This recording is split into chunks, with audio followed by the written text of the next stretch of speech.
Hi everybody, my name is Patrick Mitchell. This is my 37th Kickstarter campaign, and I'd like to introduce you to the portable Pico Pal, which features the Raspberry Pico, and the Sleep Keeper, which features an Atmega 328P.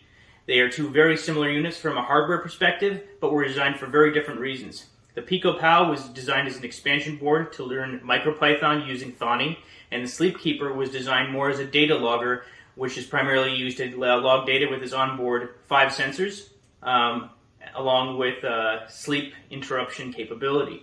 There are demonstration videos that are much more in-depth in the Kickstarter campaign. Please feel free to check them out. I hope I've garnered your interest. Take care and thanks again for your time.